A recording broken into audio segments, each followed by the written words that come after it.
என் லிங்குசாமி இயக்கத்தில் ராம்பொத்தினேனி கீர்த்தி ஷெட்டி நடிக்கும் தி வாரியர் ஜூலை 14 முதல் உங்கள் அபிமான திரையரங்குகளில். போத்தி ஸ்டார் சிங்கர்ஸ் ஜூனியர் மலைக்கோட்டை மாநகரில் செல்ல குரலுக்கான தேடல். ரிஜிஸ்டர் செய்ய ஸ்கிரீனில் தெரியும் நம்பருக்கு தொடர்பு கொள்ளவும் மற்றும் போத்திஸ் திருச்சியிலும் நேரடியாக சென்று பதிவு செய்யலாம். ரொம்ப லக்கி மணி சாரோட ஒர்க் பண்ண ரொம்ப lucky. It was very nice. அப்புறம் அந்த 32 இயர்ஸ்க்கு அப்புறம் அந்த மணி சாருக்கு இந்த சேம் எனர்ஜி சேஞ்சே கிடையாது. அப்போ எப்படி இருந்தா அந்த மாதிரி. Faasil சாரோட சன் உண்டு Fahadh Faasil. அவர் வந்து ஒரு 7-8 இயர்ஸ் அப்போ மடியில உட்காந்து பிளே பண்ணிட்டு இருந்தது. ரொம்ப ஜோலியா இருந்தது. ஆனா அந்த ப்ரிவியூ பார்த்ததுக்கு அப்புறம் நான் பின்னாடி இருந்து இறங்கி வந்தேன். அந்த பையன் வந்து முன்னாடி இறங்கி என்ன பார்த்து அவ்வளவுதான் ஸ்கிரீமிங் ஐயோ அப்பா அப்பா அந்த மாதிரி ஸ்கிரீமிங். அப்பதான் Faasil சார் சொன்ன இந்த படம் ஹிட் அப்படின்னு. அண்ட் சார் பாருங்க Fahadh Faasilே வந்து பயமுறுத்திருக்காரு. சிம்பு வந்து உங்ககிட்ட இருந்து உங்களுடைய ஹைட் கேட்பாங்க. Just to break the ice. அதாவது கான்வர்சேஷன் அதுக்காக சும்மா கேட்பாங்க. என்ன பார்த்துட்டு கரு சார் என்ன சார் நீங்க ரொம்ப யங்கா இருக்கு, இந்த கேரக்டர் உங்களுக்கு ஓகேவா? என்ன சார் நீங்க சொல்றாங்க? எனக்கு வந்து 23 வயசு இருக்கும்போது வைஷாலியோட ஃபாதர் என்ன ஆக்ட் பண்ணேன் 55 year old. அப்ப இப்ப என்ன விஷயம் அப்படி சொன்னாரு. I would say that filmmaking never changes. A good film is made in a very traditional way. First you have the story, then you have the script, then you have the character line, then you think about the actors. That's the way a good film is made. That never changes. But some people, they look at one actor, then make a film. So out of 10 films, maybe 1 or 2 films will become successful. I was giving tickets here, collecting the ticket, tearing it and keeping 10-15 speakers around. Whenever you want to shock the audience with the music like that, talking, like then there's the music, boom. When you want to switch, all the speakers will come on and say,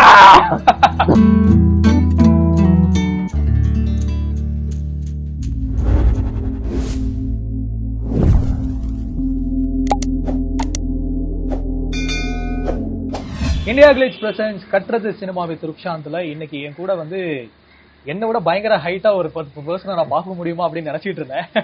but என் கூட finally வந்து Babu Antony sir இருக்காங்க. Sir வணக்கம் sir. வணக்கம். Welcome to the show. ரொம்ப சந்தோஷம். அதுவும் வந்து கேரளால ரொம்ப தூரம் டிராவல் பண்ணி பொன்குண்டம்னு உங்களுடைய இடத்துக்கு நாங்க வந்திருக்கோம். எங்களுக்கு ஃபர்ஸ்ட் ஆஃப் ஆல் உங்களுடைய இந்த ஏரியா, உங்களுடைய வீடு, அது வீட்டு பக்கத்துல இருக்க அந்த தியேட்டர் எல்லாமே ரொம்ப பிடிச்சிருக்கு சார். நீங்க ரொம்ப நேச்சர் ஓரியன்டா, ரொம்ப ரூட்டடா இன்னும் வந்து உங்க வீட்டுல இன்னும் அதே வீட்டுல நீங்க வந்து இருக்கிறது வந்து எங்களுக்கு ரொம்ப ஹாப்பியா இருக்கு பாக்குறதுக்கு. அண்ட் அதே மாதிரி நீங்க வினைத்தன் வருவாய்க்கு முன்னாடி வந்து அட்டகாசம் பண்ணீங்கன்னு நினைக்கிறேன். அஜித் சாரோட அட்டகாசம் நீங்க படம் பண்ணிருந்தீங்க. சோ அந்த எக்ஸ்பீரியன்ஸ் உங்களுக்கு எப்படி இருந்தது? அது ஒரு ஸ்டார் வெஹிக்கிள் ஃபிலிம் இல்லையா? ஆமா ரொம்ப நல்ல எக்ஸ்பீரியன்ஸ். அது வந்து old age character, villain character. It was very nice working with Ajit. And recently வந்து நான் வந்து ரவி சாரோட ஒர்க் பண்ணேன். ஜெயம் ரவி சார். ஆமா அது வந்து லாஸ்ட் படம் அடங்கமருதா லாஸ்ட் ஃபிலிம். அதுக்கு முன்னாடி ரவி சாரோட ஒர்க் பண்ணிருக்கேன். அதுக்கப்புறம் வந்து பொன்னியின் செல்வியில ரவி சார் டீம் அப் பண்றீங்க. ஆமா ஓகே. அண்ட் அதே மாதிரி வந்து இப்போ பொன்னியின் செல்வன் அது வந்து இப்போ ரிலீஸ் ஆக போகுது. ஐ நோ வந்து உங்களால அந்த படத்தை பத்தி மச்சா வந்து உங்களால ரிவீல் பண்ண முடியாது. But still it's going to be an exciting film அப்படிங்கிற மாதிரி வந்து எங்களுக்கு நல்லாவே தெரியுது. பிகாஸ் ஒரு நோவலோட அடாப்டேஷன்ல வந்து மணிசாரோட விஷன்ல அந்த படத்தை நம்ம பார்க்க போறோம். சோ ஒரு ரொம்ப நாளைக்கு அப்புறம் இந்த மாதிரி வந்து ஒரு மேக்னம் ஓபஸ்னு சொல்லலாம் இல்லையா? அந்த ஃபிலிம் வந்து ஒரு மிகப்பெரிய ப்ராஜெக்ட்ல வந்து நீங்க ஒரு பார்ட் ஆயிருக்கீங்க. அதுவும் பயங்கர ஸ்டார் வேல்யூ இருக்கு அது. சோ எப்படி இருந்தது அந்த ஃபிலிமோட எக்ஸ்பீரியன்ஸ்? மணிசாரோட அந்த வர்க்கிங் செட்ஸ்ல இருந்து வெளில வந்ததுக்கு அப்புறம் ரொம்ப லக்கி. மணிசாரோட ஒர்க் பண்ண ரொம்ப lucky. It was very nice. அப்புறம் அந்த 32 இயர்ஸ்க்கு அப்புறம் அந்த மணிசாருக்கு இந்த சேம் எனர்ஜி சேஞ்சே கிடையாது. அப்ப எப்படி இருந்தா அந்த மாதிரி சேஞ்சே கிடையாது, ஒண்ணுமே கிடையாது. ரொம்ப எனர்ஜெட்டிக்கா 5 o'clock ஷூட்டிங் அந்த மாதிரி படம். 2000 people, same speed, same energy, same way of everything same. இன்னும் அதே எனர்ஜில இருக்காங்க. And the vision, that vision, and the sport creation, that is the best thing about Mani sir. On the sport, some things he comes out with, which is really it will just surprise you, right? Make you happy. Right. Changing things just like that for the best. Because I had a small accident while shooting of the film. Just before the shooting, I was coming from US. So in the plane, I was putting a box up, and then I had a small crack on my not crack, kind of tear or something. And I couldn't ride the horse very well. And it was a big the challenge, whether to do the film or not to do the film. Then Mani sir also cooperated very well. He said he gave me some time, and took some time for me to adjust to it. I thought he would ask me to go back because war, like you have to ride the horse at the same time, fight. Sword fight. Yeah. And it was very nice. And இப்போ வந்து நான் கேரளாக்கு நாங்க எப்பெல்லாம் வர்றோமோ அப்பெல்லாம் வந்து எங்களுக்கு வந்து தமிழ் ஆடியன்ஸ்க்கு வந்து அந்த விண்ணை தாண்டி வருவாய் அந்த ஃபிலிமோட அந்த ஹேங் ஓவர் இல்லாம வந்து எங்க நாங்க யாருமே போக மாட்டோம். ஏன்னா that film created that much of impact, sir. Impact, yes. இப்போ கூட வந்து நாங்க வந்து ட்ரெயின்ல டிராவல் பண்றோம். ட்ரெயின்ல இருந்து உங்க பிளேஸ்க்கு நாங்க டிராவல் பண்ணிட்டு வரும்போது எல்லாமே வந்து we keep on hearing all those songs. ஆமா. Actually that film change, I mean உங்க மேக் ஓவர்ல இருந்து உங்களுடைய கம்ப்ளீட் கேரக்டர் வந்து சேஞ்ச் ஓவர் பண்ண ஒரு படம் அப்படின்னு சொல்லலாம். ஒரு ஃபாதர் ரோலா இருந்தாலும் ரொம்ப ஒரு ஸ்ட்ரிக்ட்டான ஒரு ஃபாதர் ரோலா அதுல பண்ணிருக்கீங்க. So you knew that, sir? definitely with all the ரொம்ப பார்த்து தான் பண்ணோம். எனக்கு இந்த கேரக்டர் சொல்லும்போது எனக்கு தெரியும் எப்படி பண்ணோம், அப்படிதான் பண்ணணும். வேற அங்கிருந்து வேற சாய்ஸ் கிடையாது. எக்ஸாக்ட்லி எங்க லுக் பண்ணணும் அந்த மாதிரி எல்லாம் நம்ம நினைச்ச கூடாது. அந்த ஓல்ட் ஏஜ்னா ஓல்ட் ஏஜ் தான் பண்ணணும், கன்வின்ஸ் பண்ணணும். நமக்கு அந்த இதெல்லாம் இருக்கக்கூடாது. இப்போ முதல்ல போன்ல தான் பேசினேன். இந்த கௌதம் மேனன் சார் போன்ல பேசி எல்லாம் ஓகே பண்ணிட்டு அப்புறம் நான் பாம்பே போயிட்டு திருப்பி வரும்போது மெட்ராஸ்ல கௌதம் மேனன் சாரை மீட் பண்ணேன். சொன்னேன் நீங்க மீட் பண்ணிட்டு போ அப்படின்னா மெட்ராஸ்ல நான் இறங்கி மீட் பண்ணேன். எங்க பார்த்துட்டு கௌதம் சார், என்ன சார் நீங்க ரொம்ப எங்கா இருக்கு, இந்த கேரக்டர் உங்களுக்கு ஓகேவா? என்ன சார் நீங்க சொல்றாங்க, எனக்கு வந்து 23 வயசு இருக்கும்போது வைஷாலியோட ஃபாதர் என்ன ஆக்ட் பண்றேன், 55 year old. அப்ப இப்ப என்ன விஷயம் அப்படி சொன்னாரு. ரொம்ப ஹாப்பி, ரொம்ப ரொம்ப நல்ல பியூட்டிஃபுல் ரிலேஷன்ஷிப், ஒர்க்கிங் ரிலேஷன்ஷிப். ரொம்ப என்ஜாய் பண்ணி பண்ண படம் அந்த விண்ணை தாண்டி வருவாய். அதுல வந்து ஒரு பர்டிகுலர் சீன் வரும் சார், வந்து சிம்பு வந்து உங்ககிட்ட இருந்து உங்களுடைய ஹைட் கேட்பாங்க. Just to break the ice, ஏதாவது கான்வர்சேஷன் அதுக்காக சும்மா கேட்பாங்க. எக்ஸாக்ட்லி. ஆமா, அது வந்து தமிழ்நாடு மீம்ஸ் கல்ச்சர்ல வந்து ரொம்ப பாப்புலரான ஒரு இதுவாகிடுச்சு, டேர்ம் ஆயிடுச்சு. அது நைஸ் சைட் அப்படின்னு சொல்லிட்டு அப்படின்னா ஏதாவது சொல்லணும் அந்த மாதிரி. அப்பா தானே பண்ணோட அப்பா தானே ஏதாவது சொல்லணும்ல. சோ அந்த விடிவிக்கு அப்புறம் வந்து உங்களுக்கு நிறைய வந்து தமிழ்லயே வந்து உங்களுக்கு ஒரு ஃபாதர் கேரக்டர் மாதிரியான ரோல்ஸ் உங்களுக்கு வந்து ஆஃபர் ஆகி வந்திருக்கும். நிறைய வந்தாச்சு.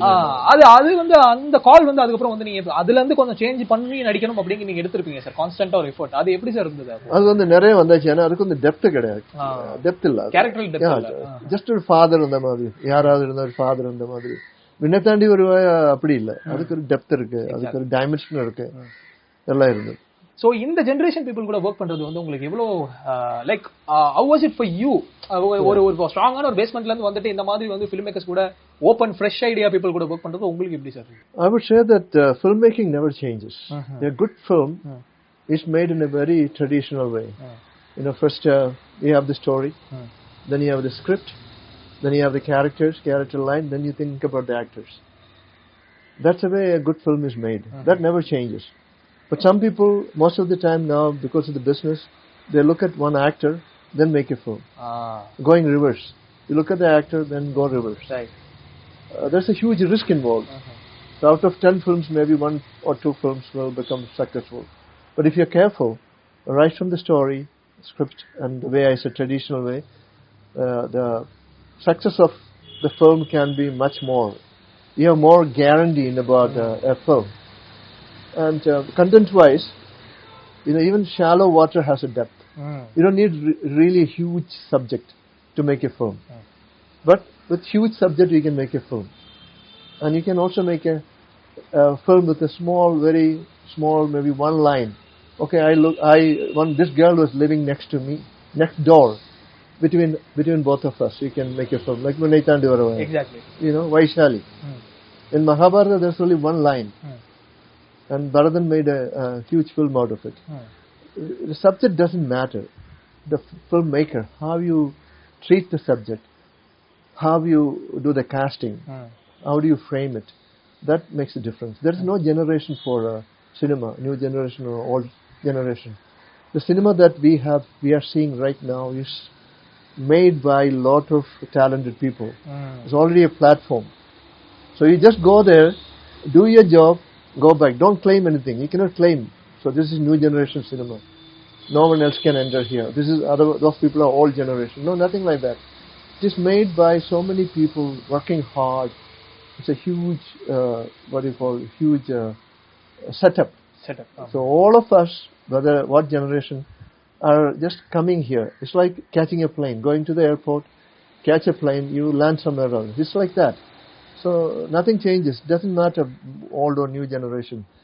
You know, some people I've seen that, oh, he's old. How can you say that? Right. People like MGR. Look at the films he made. I was even now you see the film. You know those films like all those. You know, he's traveling around the world. Ulagam Suttum Vaaliban. And apram he was playing a slave and walking like this. You know, how can you call it old? There are so many filmmakers in Malayalam like Bharathan, Seyadu Madhavan, K.G. George, Vincent Mash. These people are they all made films. There are 2-3 different kinds of film. One is 100% commercial. The other one is real life, maybe a quite serious cinema. The other one is in the middle. You know, not absolutely commercial, not absolutely. It's a kind of crossover. So all these kinds of and all kinds of films you need. You need comedy. You need action. You need tragedy. You need sentiments. You need everything. So one actor cannot contribute everything to the audience. Exactly. Audience need variety. சரி, இப்போ ஆக்சுவலா அந்த படம் உங்களுக்கே தெரியும், அது வந்து நாவல்ல இருந்து தான் வந்து தமிழ் எபிக் நாவல்ல இருந்து வந்து டிரைவ் ஆகி அந்த ஃபிலிம் வந்து பண்றாங்க. சோ நீங்க சொல்லிருக்கீங்க வந்து உங்களுக்கு வந்து கேரக்டர்ஸ்ல வந்து ஒரு டெப்த் இருக்கணும், டைனமிக்ஸ் இருந்தா தான் நீங்க படங்கள் பண்ணுவீங்க அப்படி சொல்லி. ஆமா. சோ பொன்னியின் செல்வன் நாவல் பத்தி வந்து உங்களுக்கு வந்து ஒரு அவேர்னஸ் இருந்ததா சார்? இதுக்கு முன்னாடி வந்து இது வந்து தமிழ்ல வந்து இந்த நாவலுக்கு ஒரு பெரிய ஃபாலோவிங் இருக்கு அப்படிங்கிறது. You know, when you have a good director, you don't need to know anything. Have you ever noticed that? That's right. You can just relax. He will tell you what to do. I didn't have to know anything about it. Mani sir would tell me, this is it, and you do this. And you do that. That's all. But when you are, sometimes, of course, you need to really know what you're doing. But it was not possible for me to really go through the whole thing. But I trusted Mani sir. I know that he would tell me to do exactly what he wanted and the novel demanded. So it was easy for me. So all easy on the yeah, all in the director. If you have a good director, you don't have to worry at all. You just tell him, okay, look here, okay, look there, okay, smile, okay. Of course, you have your own. You know, all you have to do is you have to listen their instructions. Yeah, listen and then enhance it, understand it. You get under the skin of the character. There's no other choice. You have to get under the skin of the character. That's all. சின்ன வயசுல வந்து பூவிழி வாசல்லையே பாக்கும்போது வந்து கண்டிப்பா வந்து உங்களை பார்த்து பயப்படாதவங்க யாருமே இருக்க முடியாது. நானும் அந்த மாதிரி நிறைய பயந்துருக்கேன். இப்பவும் பயம் இருக்கா? இப்பயும் பயம் இருக்கு. ஆனா இப்ப என்னன்னா நீங்க வேற கெட்டப்ல இருக்கீங்க, கொஞ்சம் யூத் ஆகிட்டீங்க. சொல்லுங்க சார், ஃப்ரம் பூவிழி வாசல்லையில இருந்து தமிழ் ஆடியன்ஸுக்கு உங்களை எல்லாருக்குமே தெரியும். அப்போல இருந்து இப்போ வரைக்கும் இப்போ பொன்னியின் செல்வன் வரைக்கும் நடிச்சிட்டு இருக்கீங்க. ஆமா. இந்த ஜேர்னியை வந்து எப்படி டிஸ்கிரைப் பண்ணணும்னு நினைக்கிறீங்க? அதான் எனக்கு எப்படி டிஸ்கிரைப் பண்ணவே தெரியாது. ரொம்ப பியூட்டிஃபுல் ஜேர்னி. தமிழோட மலையாளம், தெலுங்கு, கன்னடா, ஹிந்தி, அப்புறம் கொஞ்சம் ஹாலிவுட் எல்லாம் நடிச்சிட்டு இருக்காரு. இந்த பூலி வாஷ்ல தான் எனக்கு வந்து தமிழ்ல ரொம்ப ஒரு ஸ்டாம்ப் இல்லைன்னா ஒரு லேண்ட்மார்க் கிடைச்சது. எக்ஸாக்ட்லி. இப்போ இருக்கிற யங் ஃபிலிம் டைரக்டர்ஸ் எல்லாருமே சொல்லுவாங்க பார்க்கும்போது, ஐயோ சார் உங்களை பார்த்து அன்னைக்கு ஜுரம் வந்தாச்சு, 2-3 வீக்ஸ் தூங்கவே இல்லை, அந்த மாதிரி எல்லாம் சொல்லும்போது ரொம்ப காக்கமட்டே பண்ணும்போது நம்ம மணிகண்டன் சார் சொன்னாரு, என்ன சார் அதனால எல்லாருக்கும் ஏமா இருக்கு. அப்போ கூப்பிடுவாங்க, ஓகே பாபு ஆண்டனி சார் கூப்பிடா அப்படின்னு. அந்த மைண்ட்ல அவ்வளவு ஏறி போச்சு அந்த character. Such an iconic character. Yeah, that's the main reason I'm getting more Tamil movies. நான் இப்ப அதை பத்தி நிறைய உங்கள்ட்ட கேட்க வந்தேன். அதுக்கு முன்னாடி வந்து இப்ப பூவி வாசல்ல வந்து ஃபாசில் சாருடைய மலையாளம் படத்துடைய ரீமேக் தான். அதுல மமுகா கூட நீங்க ஒர்க் பண்ணிருப்பீங்க. இங்க வந்து சத்யராஜ் சார் கூட அந்த ரோல் பண்றீங்க நீங்க. சோ ஒரு 86ல வந்து அந்த படம் வந்தது, மலையாள படம் வந்தது. அப்புறம் 87ல வந்து பூவி வாசல்ல ரிலீஸ் ஆச்சு. ரெண்டு படத்துக்குமே வந்து நீங்க தான் அந்த இது பண்ணும்போது அப்படிங்கிற போது உங்களுக்கு அந்த ரிசெப்ஷன் ஆடியன்ஸ் கிட்ட இருந்து எப்படி இருந்தது? மலையாளத்தில் எப்படி இருந்தது, தமிழ்ல எப்படி இருந்தது? ரொம்ப நல்லா இருந்தது. மலையாளத்திலும் தமிழ்ல ரொம்ப நல்ல ரிசெப்ஷன் வந்தது. அப்போ வந்து மலையாளம் ப்ரிவியூ பண்ணும்போது ஆலப்புழையில ப்ரிவியூ போட்டாச்சு. ஃபாசில் சார் நாங்க எல்லாம் இப்போ ப்ரிவியூ பார்த்ததுக்கு அப்புறம் அந்த ஃபாசில் சாரோட சன் உண்டு ஃபஹத் ஃபாசில். எக்ஸாக்ட்லி. அவர் வந்து ஒரு 7-8 இயர்ஸ் அப்போ ஷூட்டிங் நடக்கும்போது என்னோட லாப்ல இருந்து மடியில உட்காந்து பிளே பண்ணிட்டு இருந்து ரொம்ப ஜோலியா இருந்தது. ஆனா அந்த ப்ரிவியூ பார்த்ததுக்கு அப்புறம் நான் பின்னாடி இருந்து இறங்கி வந்தேன். அந்த பையன் வந்து முன்னாடி இறங்கி என்ன பார்த்து அவ்வளவுதான் ஸ்கிரீமிங், ஐயோ ஸ்கிரீமிங், ஐயோ அப்பா அப்பா அந்த மாதிரி ஸ்கிரீமிங். பயந்து போச்சேன். அப்போதான் ஃபாசில் சார் சொன்ன இந்த படம் ஹிட் அப்படின்னு. அது இன்னொரு விஷயம், அந்த படம் 5 பாஷையில 5 லாங்குவேஜ்ல ரீமேக் ஆச்சு. ஆமா, இந்த ஆல் லாங்குவேஜ் நான் தான் அந்த சேம் கேரக்டர் பண்ணேன். அண்ட் சார் பாருங்க, ஃபஹத் ஃபாசிலே வந்து பயமுறுத்திருக்காரு அப்படின்னு. அது வந்து நீங்க சொல்லும் போதுதான் எங்களால புரிஞ்சுக்க முடியும். ரியலா நடந்தது. எல்லாரும் அந்த மாதிரி இதாகி போச்சு, ஷாக் ஆகி போச்சு, ஸ்டண்ட் ஆகிட்டாங்க. அந்த மாதிரி ஸ்கிரீம் பண்ணியாச்சு, எங்க கூட விளையாண்டி இருந்தது. சார் எனக்கு ஆக்சுவலா அந்த படம் சார்ந்த நிறைய வந்து விஷயங்கள் உங்கள்ட்ட பேசணும் அப்படின்னு எனக்கு ஆசையா இருக்கு. நீங்க ரேர்லி அந்த படத்துல வந்து டயலாக்ஸ் ரொம்ப கம்மியா தான் பேசிருப்பீங்க இல்லையா? நீங்க வந்து அந்த பூவிலி வாசல்ல வந்து உங்களுக்கு வந்து உங்களுடைய ஸ்கிரீன் ஸ்பேஸ் அப்படிங்கறது நீங்க வந்தீங்கனாலே அந்த பயம் வந்துடும். நீங்க பேசுறது கூட தேவையில்ல. ஏன்னா நீங்க உங்களோட லுக்க பார்த்தாலே எங்க எல்லாருக்குமே அந்த பயம் வந்துடும். Talking about this Tamil film, நீங்க சத்யராஜ் சார் கூட அந்த படம் ஒர்க் பண்றீங்க. அதுல அந்த சின்ன குழந்தை வந்து உங்களை பார்க்கும் போதெல்லாம் வந்து பயங்கரமா வந்து அவங்களும் வந்து ரியாக்ட் பண்ணுவாங்க. ஆமா, சோ அந்த அந்த அந்த ஃபிலிம் வந்து இவ்வளவு பெரிய மேஜிக் கிரியேட் பண்ணும் அப்படிங்கறது உங்களுக்கு படம் பண்ணும்போது அந்த ஒரு ஃபீல் இருந்ததா சார்? ஃபாசில் சார் கான்ஃபிடன்ஸ் இருந்தது. அவர் வந்து ரொம்ப ரொமான்டிக் படம் எல்லாம் பண்ணிட்டு இருந்தது. முதல் தடவை அவர் வந்து ஒரு ஆக்ஷன் இல்லைன்னா ஒரு கிரைம் த்ரில்லர் மாதிரி அந்த மாதிரி ஒரு படம் பண்ண அவருக்கு என்னமோ நல்ல கான்ஃபிடன்ஸ் இருந்தது. மலையாளத்துல வந்து ஒரு 90% சக்சஸ், ஒரு ஃபுல் ஹிட்னு சொல்ல முடியாது. அப்போ ஃபாசில் சாருக்கு கான்ஃபிடன்ஸ் இந்த தமிழ்ல ஹிட் ஆகும், பெரிய ஹிட் ஆகும். ஆமா ஆமா, அப்படி பண்ணியாச்சு. சத்யராஜ் சார் ரீசன்ட்லி நான் பார்த்தேன், இங்க ஒரு பூஜை நடக்கும்போது ரொம்ப பேசிட்டு இருந்தார் அந்த பூலி வாசல்ல விஷயங்கள் எல்லாம். ஸ்டில் அது நல்ல மெமரிஸ், குட் மெமரிஸ். ஆமா, இப்போ வந்து பாபு ஆண்டனி சார் வந்து அவர் வந்து ரொம்ப அக்ரெசிவா நடிச்சு ரோல்ஸ் எல்லாம் வந்து நாங்க பார்த்தது வந்து ரொம்ப கம்மி தான். ரொம்ப சட்டலான எக்ஸ்பிரஷன்ஸ் வந்து நீங்க வந்து கன்வே பண்ணிட்டு போயிருவீங்க. உங்களை மாதிரியே வந்து எங்க ஊர்ல நடிச்ச ஒரு ஆக்டர் தான் ரகுவரன் சார். அவருடைய மீட்டரே என்டையர்லி டிஃபரெண்டா இருக்கும். சோ இந்த விஷயம் லவுடா இருக்கும். என்னடா அது அந்த மாதிரி. நான் வந்து ஆப்போசிட் பார்த்து அந்த மாதிரி. அண்ட் நீங்க சொன்ன மாதிரி நீங்க சர்டன்லி அந்த ட்ரெண்ட் வந்து நீங்க சேஞ்ச் பண்ணீங்க. சோ அப்ப ஃபிலிம் மேக்கர்ஸ் வந்து ஓபனா இருந்தாங்களா சார் அதை அடாப்ட் பண்ணிக்கிறதுக்கு? ஆமா ஆமா, அவங்க நான் சொன்ன கன்வின்ஸ் பண்ணுவாங்க. எனக்கு வந்து சட்டில் பெர்ஃபார்மன்ஸ் தான் எனக்கு ரொம்ப பிடிக்கும். ஆனா இந்த சினிமான்னு சொன்ன ரொம்ப சப்போர்ட்டிங் ஃபேக்டர்ஸ் இருக்குது. அதுல மியூசிக் இருக்குது, கேமரா ஆங்கிள்ஸ் இருக்குது, எடிட்டிங் இருக்குது, நிறைய ஷார்ட்ஸ் இருக்குது, எல்லாம் பிளே பண்ணலாம். ஸ்கிரிப்ட் இருக்குது, ஸ்டோரி இருக்குது, டயலாக்ஸ் இருக்குது. அதுக்கு மேல நம்ம எதுக்கு பெர்ஃபார்ம் பண்ணணும்? இந்த சப்போர்ட்டிங் ஃபேக்டர்ஸ் எல்லாம் நம்ம யூஸ் பண்ணி அதுல நின்று தான் நம்ம பெர்ஃபார்ம் பண்ணலாம். அதை நம்ம சப்போர்ட் பண்றாங்க, அது யூஸ் பண்ணணும். அந்த மியூசிக் இருக்கும்போது நாம அதுக்கு இப்படி பார்க்கணும், இப்படி பார்த்தா போதும். அந்த மியூசிக்கே அதை என்ஹான்ஸ் பண்ணுவாங்க. Depending on the filmmaker also. If they say that you have to be a little more loud, we are putting less music or things like. Then you have to. It's a group. It's a teamwork. Exactly. It's a lot of work involved. Okay. So இப்போ நீங்க தொடர்ந்து அதுக்கப்புறம் வந்து தமிழ்ல வந்து நீங்க பண்ண Rolle's எல்லாமே வந்து கொஞ்சம் லிமிட்டட் ஆயிடுச்சு ஒரு பீரியடுக்கு அப்புறம். அண்ட் 90s வந்து உங்களை நாங்க அஞ்சலியில பார்த்தோம். அதுக்கப்புறம் வந்து கொஞ்சமா வந்து நீங்களும் வந்து உங்களுக்கு ஸ்கோப் இருக்க ரோல்ஸ் எல்லாம் தான் நீங்க எடுத்து பண்ணாருங்க. சோ அஞ்சலிக்கு அப்புறம் வந்து உங்களுடைய தமிழ் பிலிம்ஸ், அதாவது நம்பர் ஆஃப் பிலிம்ஸ் வந்து கம்மி ஆயிடுச்சு. அதுக்கு என்ன சார் ரீசன்? ரீசன்னா வந்து கொஞ்சம் செலக்டிவா தானே பண்ணேன். அப்படி வருது அந்த மாதிரி வில்லனை வந்து அடி ஃபைட் பண்றது அந்த மாதிரி கேரக்டர்ஸ் எல்லாம் நான் எடுக்கல. கொஞ்சம் பார்த்து ஸ்கிரிப்ட் ஸ்டோரி இந்த கேரக்டர் எல்லாம் பார்த்தா பண்ணிட்டு இருந்தது. அதனால கொஞ்சம் கம்மியாச்சு. அப்புறம் வந்து நான் சென்னையில ஸ்டே பண்ணல, நான் வந்து பெங்களூர் தான் இருந்தது. அப்போ ரொம்ப நெசசரி அந்த மாதிரி கேரக்டர்ஸ் தான் அவர் என்ன கூப்பிடுவாங்க. இப்படி அப்படித்தான். அதுக்கப்புறம் வந்து மணி சார் கூட நீங்க இப்பதான் ஜாயின் பண்றீங்க. ஆமா, it took 32 years sir. 32 years. என்னோட மிஸ்டேக் தான். I should have been in touch with him. Okay. Such a nice man. So I should have been in touch with him, then definitely I would have done more in between. Yeah. Sir அத சொன்னாங்களா உங்களுக்கு? No, he is busy, right? I should that's one of my mistakes. I don't call anybody. I don't remind anybody that I am still alive and I'm still kicking, Right. Okay. That's one of my major drawback. So அந்த hero அப்படிங்கற period அந்த 10 years வந்து 10 films வந்து ஒரு இயர்ல வந்து release ஆகுதுங்கிறது வந்து huge feat sir. Huge feat. ஆமா, அது வந்து எவ்வளவு ஹெக்டிக்கா உங்களுக்கு இருந்திருக்கும் அப்படிங்கிறது வந்து எங்களால ஃபீல் பண்ண முடியுது. So what was your state of mind sir by that time? Again, I really don't get excited with all this success, or I don't really get depressed or worried about my failure. But my movies were such huge hits. இது வந்து ஒரு புது trend வந்தாச்சு. Long hair, earring, stud, அந்த beard, இந்த tall figure, martial arts, Babu Antony style, அந்த மாதிரி. அந்த theatres were overflowing. The whole generation got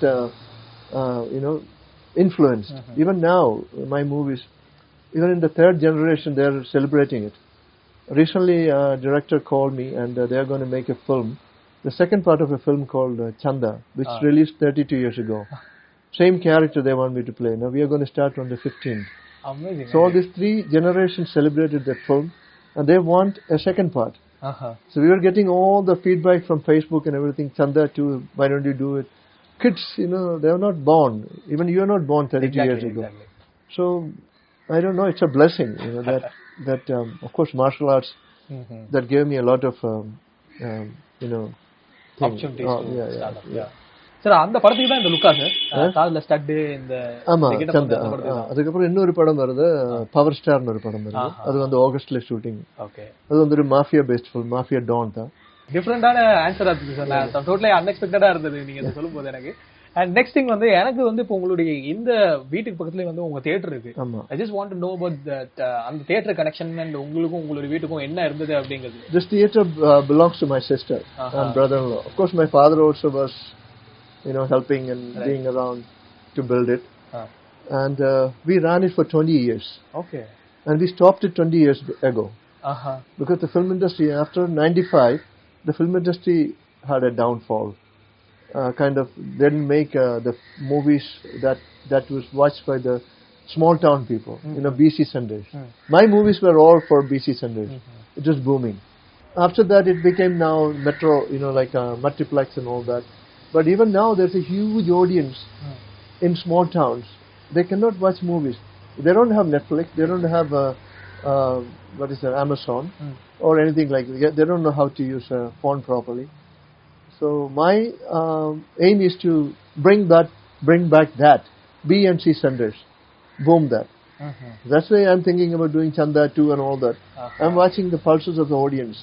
There are normal people. They go to work in the morning, come back, have a drink, and then they want to watch something. Adeda, they want that sort of that kind of film with good content, with good acting, and with quality. So that's what I want to give. I was giving tickets here as a teenager. Okay. I was in the theater. I was standing by the door, collecting the ticket, tearing it and keeping, and in ticket sitting in the ticket counter, selling the tickets. And I used to go in a jeep announcing. இந்த படம் வந்திருக்கு அந்த theatre லீலாமல் theatre first show this blah blah blah. I have done all that and I have watched the audience, the reactions. And those days there were no stereo system 5.1 something like that. Dolby Atmos system and all. No, those systems were not there. So what we have 10-15 speakers around. Whenever you want to shock the audience with the music like that, you go in the projection room and there's a switch you can on. When you on the switch, all the speakers will come on and say, the audience will get scared. They'll get scared. Yeah, because somebody's poking, like, then there's a music, boom. Somebody's poking a knife into somebody's gut. And then this music comes. Then you enhance the music by putting on I used to do all that. So I was so much associated with the audience, with the theater. So I knew the pulse and I still know the pulse. Okay. Yeah. Sir, இப்போ நீங்க சொல்லும்போது அவ்வளோ இன்ட்ரெஸ்டிங்கா இருக்கு எனக்கு கேக்குறதுக்கு. So one of the ஒரு most memorable theater experience na what film you would say, sir, in this theater? This movie, the first film showed here was Yamaniga. KG George film. It was a beautiful film. And I enjoyed Chanda here. The whole place was overcrowded. People were jumping over the wall here. They wanted a ticket from your here. place. Yeah, from here. They were jumping over the wall. The whole area was crowded. That was a great experience. Okay. Chanda, Kadal, Dada, all these movies I enjoyed here. Okay. My favorite film is Fiddler on the Roof. That is my favorite film. Favorite film of all time. All time. And Mechanis Gold. Then Seven Samurai. Kurosawa. Virgin Spring. All those films. Sir இப்போ வந்து Tamil film makers பாத்தீங்கன்னா வந்து நீங்க work பண்ண film makers வந்து பர்டிகுலரா தான் இருந்திருக்காங்க. லைக் வந்து மணிசர்ல இருந்து ஜிவிஎம்ல இருந்து அதுக்கப்புறம் வந்து சின்ன சின்ன டைரக்டர்ஸ் கூட நீங்க வந்து ஒர்க் பண்ணிருக்கீங்க அந்த டைம்லயுமே. பட் ஒரு பர்டிகுலர் டைரக்டர் கூட நீங்க ரொம்ப நாள் வந்து கொலாபரேட் பண்ணி கூட ஒர்க் பண்ணணும், அவங்களுடைய விஷன் என்னன்னு நம்ம தெரிஞ்சுக்கிட்டு அவங்களோட ஒர்க்கிங் ஸ்பேஸ்ல நம்ம இருக்கணும்னு நினைச்ச டைரக்டர் யாராவது இருக்காங்க? அப்படி நிறைய டைரக்டர்ஸ் இருக்குது. சங்கர், நான் வந்து சூரியன் பண்ணும்போது சங்கர் அசோசியேட் டைரக்டர், அவரு கூட நல்ல படம் பண்ணணும்னு இருக்குது. அப்புறம் மணி சாரோட இன்னும் ஒர்க் பண்ணணும்.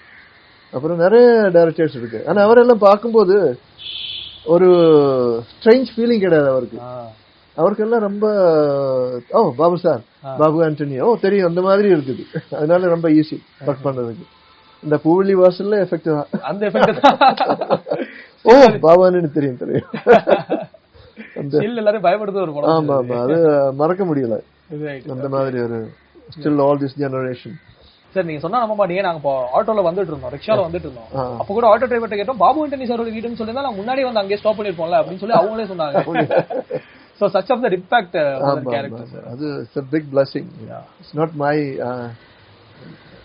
merit. It's all his grace. It brought so much of memories back. Like வந்து நான் முன்னாடியே சொன்ன மாதிரி வந்து ஒரு deep down the ஒரு memory lane குள்ள உங்களை நாங்க கூட்டிட்டு போயிட்டோம். We really shared so much of things to us.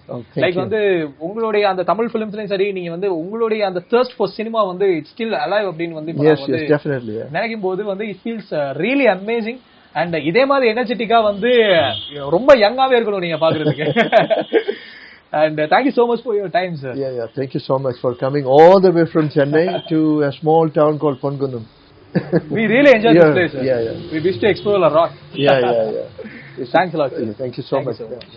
என் லிங்குசாமி இயக்கத்தில் ராம்போத்தினேனி, கீர்த்தி ஷெட்டி நடிக்கும் தி வாரியர் ஜூலை 14 முதல் உங்கள் அபிமான திரையரங்குகளில். போத்தி ஸ்டார் சிங்கர்ஸ் ஜூனியர் மலைக்கோட்டை மாநகரில் செல்ல குரலுக்கான தேடல். ரிஜிஸ்டர் செய்ய ஸ்கிரீனில் தெரியும் நம்பருக்கு தொடர்பு கொள்ளவும் மற்றும் போத்திஸ் திருச்சியிலும் நேரடியாக சென்று பதிவு செய்யலாம்.